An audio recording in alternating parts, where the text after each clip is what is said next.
everybody in the little town, my mother was from Phillip, Mississippi, which is 22 miles from Grenada and 20 miles from Greenwood. And going to Greenwood, you actually pass Money, Mississippi, where Emmett Till was killed. So we knew the story of that when I was little. I thought you was gonna say something. So I told the next time that we go to Memphis, I was gonna drive the 2.5 hours to show my kids where we grew up, because I miss them.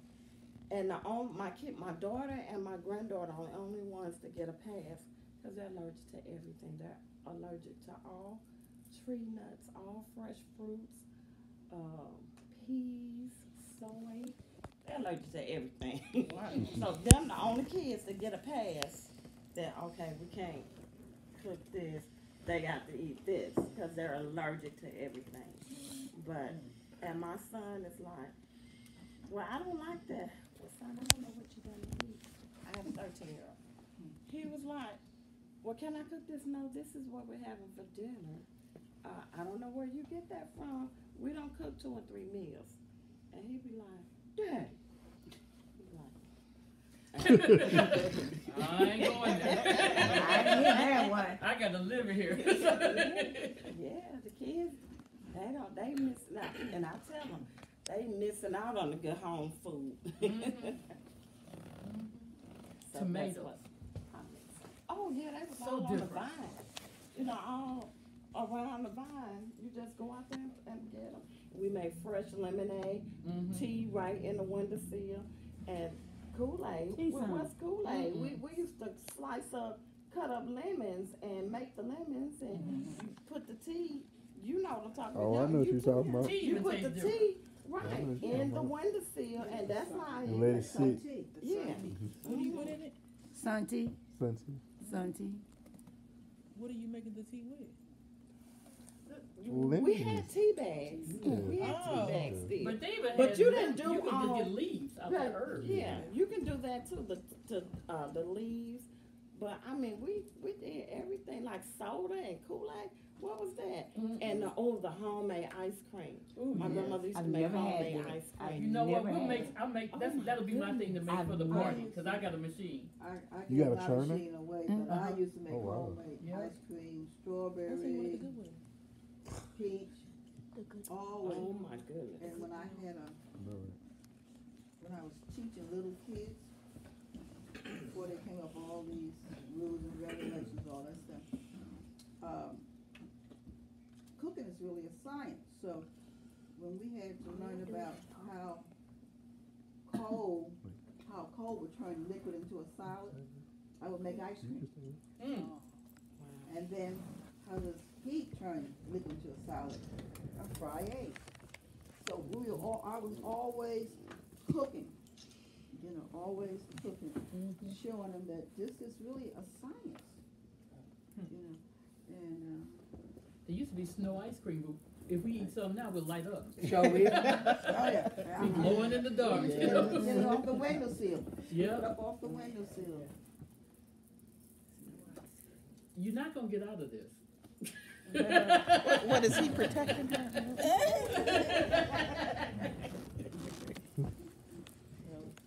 Yes.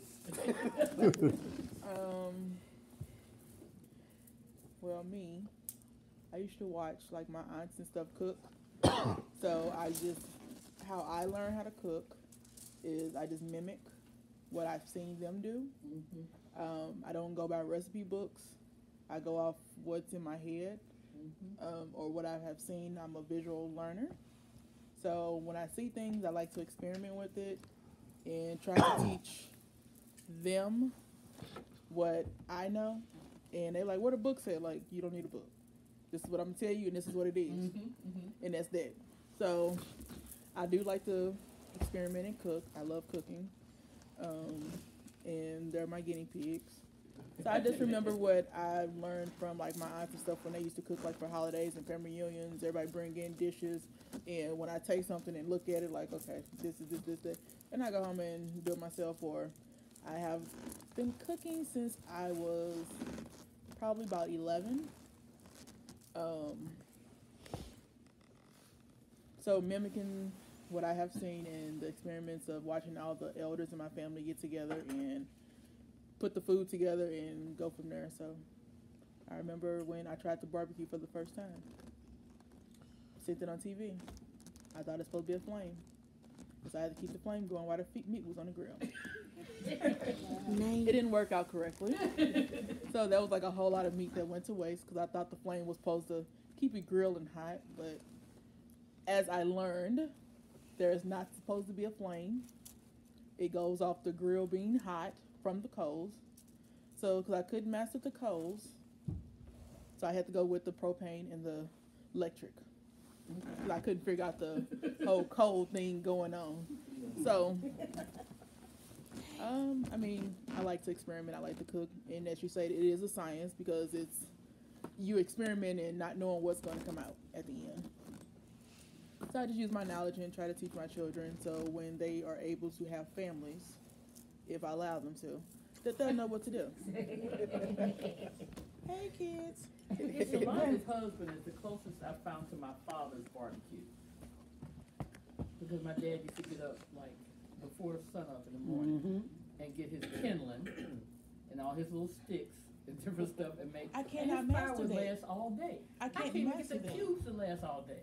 I cannot master I it. can't do it. We have a propane, so I can go out there and just turn it on and go for it. But as far as the coals go, I cannot get it.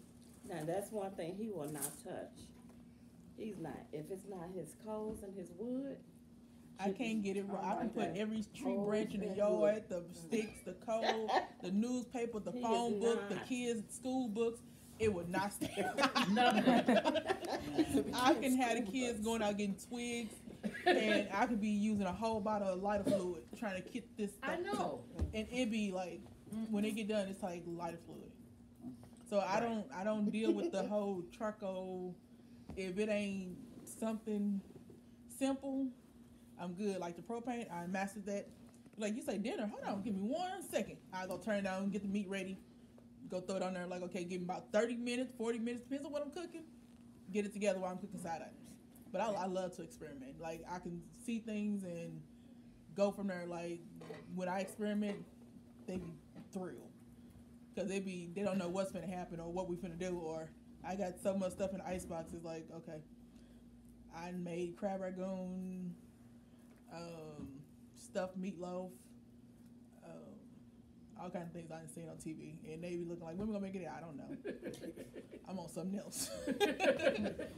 But I do try to teach them the knowledge and what each meal is and what it consists of. So when you're ready, like we watch like MasterChef Junior. They think they ready to cook scallops, and I tell them no. You can't afford scallops, because I can't afford scallops. But Right. we'll figure it out one day. You know, mess up those scallops. No, you No, can't mess no, up with no. scallops. Like, oh, that's no, you're gonna eat that. That's burnt. No, you're gonna eat that. You're gonna be scraping some things off. But yeah, he really wants to shrimp. cook scallop, but not ready. We'll try something. We'll try tilapia or something, but no. But I do try to teach them, let them cook, and try to get them to understand what it is and how to do it the correct way without hurting yourself. So that's my experiences. Annie? You thought you were just like, I just sit here and be quiet. No, I knew it was coming sooner or later. What I got taught before my grandmother had passed, she always, since I've been 5 years old, she has always said, when she used to stay on medicine, she used to tell us, okay, me and her other granddaughter used to come home for the weekend. She used to pick us up from boarding school, and we even went back Sunday. She used to say, okay, this is what I'm gonna do. I'm not gonna tell y'all but once how to do it. And she used to say, y'all have to sit right here.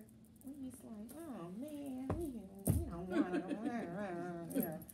And we used to get our little ugly faces, and I'd seriously be like, what did I say? We'd be like, okay. And she used to be like, well, you're gonna eat this. No, we didn't like it. Okay, you're gonna sit there. Whether you sit there all day, all night, whatever it is, you're gonna eat it. And I can remember one time I thought she wasn't looking, and she made me eat something that I have never ate. It was so nasty. And I said, "Why did you make me eat this?" She said, "I'm teaching you a lesson." I said, "What was the lesson?" So I had a paper towel. I had it. I went and spit it out. She said, "I seen that." I said, "No, you didn't. You didn't see nothing. What did I do?" She said, "I seen you get up and go to the trash can." She said, "What I'm going to do is I'm going to put some more on your plate. You're finna eat that." So I sat there, I forced it down, and I cried and cried and cried. So I want to go back to school. Just take me back. I want to go back to the door. I'd rather go eat that school food and deal with them nuns and everything else. And she said, "You're not going back till I take you back." And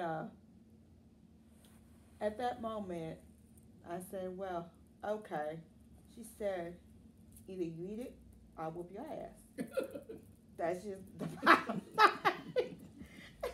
There was no, oh, she had to get a switch, she had to get broom, she had to get anything. Just the words just scared me. And I can remember one time that she said, "I'm going to teach you how to do it, and you do it once." So as I got older, I was cooking lasagna one day. And then I was cooking some chicken and steak casserole. And she said, "What did I tell you? I'm not going to tell you how to do it." She said, "I'm going to see if you know how to do it." So I did it. She said, "Okay, you try. But this is a lesson I'm teaching you. It's not a lesson I'm teaching me. I'm teaching y'all. So when y'all get older, y'all know what to do." Mm-hmm. So we was in there watching her. Then she said, "Tomorrow it's your turn to cook. I'm cooking Saturday, you're cooking Sunday." So I can remember my cousin, she said something to my grandma. And I ran upstairs because she told me to get some. I'm hearing all noise and everything. And she said, "I didn't know if I want to treat the bee like my granddaughter or treat her like a hoe on the street." We got kids. Oh, I forgot they was here. Oh. Just that quick. She said, "I don't know how I'm going to treat you." And she said, she got her in the corner. She said, "I had to whoop her." I came running downstairs. I said, "What you whoop her for?" "Because she called me out of my name." And I said, "Now you know you was wrong for doing that." She said, "I don't care. She's not going to talk to me no kind of way." I said, "That's your grandma." And that, when she pushed her in that bathroom and pushed her down, that was a fear that I have never want to fear again. And I said, to this day, if she was still living, she was going to have to pay for what she's done. And I said, she taught not only a discipline lesson, but she also taught me along the way how to cook different stuff. And to this day, I take it and use it. And I try to use it with other children, but also with myself. And that's my lesson. You know, it's really interesting. There's so many common threads, so many common things we had. There was fun. There was lessons. Yeah. And I found out you don't fry chicken and butter. Right. Right. My mom said we messed up her food. So, it's trial and error. But you know, there was a lot of joy. So, and those are the type of things that we can pass on and that we can share, and that's why, you know, I really appreciate the fact that everybody was willing to share a story. We're gonna get ready to have our meal, because it's that time. So, we've got all kind of good things here. We've got some, well, I'm saying it's good. I'm not sure for sure, because you know, this is my first time making vegan gumbo. But it's got all the other stuff into it, like that was in the recipe, so I hope for the best. We got some rice, we've got some cobbler, we've got some fun beverages, and We got some white rice. yep, and we've got French bread. We've got, this is tomato basil bread, cause I had a sandwich and I saw that last loaf up on the shelf. I said, give me that one. I'll have that one for tonight too. So I'll make sure I stick some of this in the oven in a minute. Let's have our circle as we get ready to kind of start putting things together. I'm hoping that this is hot enough. Yes. If not, we have the microwave. We got bowls over here. The napkins, the bowls, the spoons, and everything is over here. And I'm gonna look and see how big a spoon I got. I might have to get a cup with the gumbo because I thought I had a ladle here too. Okay, you all come and join our circle.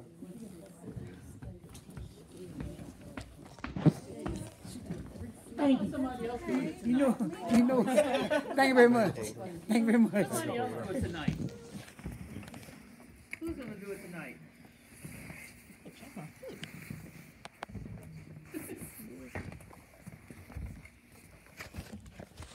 Somebody else?